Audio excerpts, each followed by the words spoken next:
ప్రత్యక్షంగా పరోక్షంగా real estate మీద ఆధారపడి బతుకుతున్నాయి. అదేవిధంగా చిన్న నుంచి పెద్ద వరకు సిమెంట్ కంపెనీలు కానీ, ఐరన్ కానీ, వర్కర్స్ కానీ, మేస్త్రీలు కానీ, బిల్డర్స్ కానీ, లేకుంటే సాఫ్ట్వేర్ ఎంప్లాయీస్ కానీ, వీళ్ళందరికీ వ్యవసాయం తర్వాత అత్యధికంగా ఎంప్లాయ్మెంట్ కల్పించేటువంటి రంగం రియల్ ఎస్టేట్ రంగం. ఈ క్రీడా షోరూమ్ చూడటానికి రావడం జరిగింది.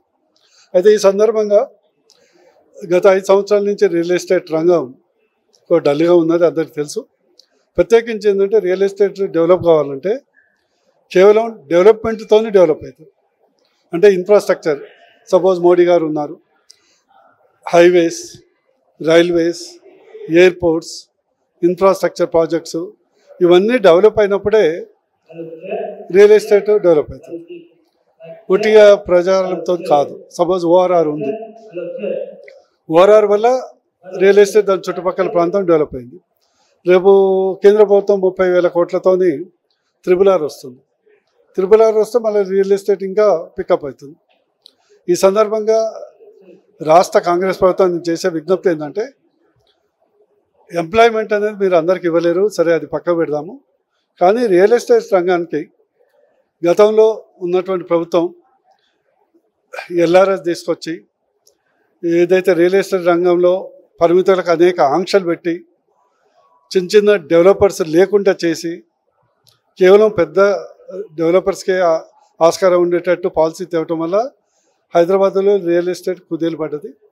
మేము విజ్ఞప్తి చేసేది ఏంటంటే, కాంగ్రెస్ ప్రభుత్వానికి మీరు ఎల్ఆర్ఎస్ని మీరు చెప్పినటువంటి మేనిఫెస్టోల ప్రకారం వెంటనే ఉచితంగా రెగ్యులరైజ్ చేయండి. నెంబర్ 1.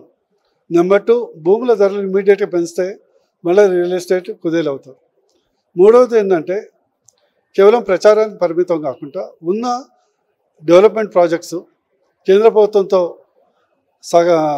కోఆపరేట్తో మోడల్లో వెళ్ళి వాళ్ళతోని మంచిగా ఉండి వీలైనంత వరకు ఎక్కువ ప్రాజెక్ట్స్ తేవటం వల్ల, ఇన్ఫ్రా ప్రాజెక్ట్ తేవటం వల్ల హైదరాబాదు రియల్ ఎస్టేట్ రంగం మళ్ళీ పుంజుకుంటుంది.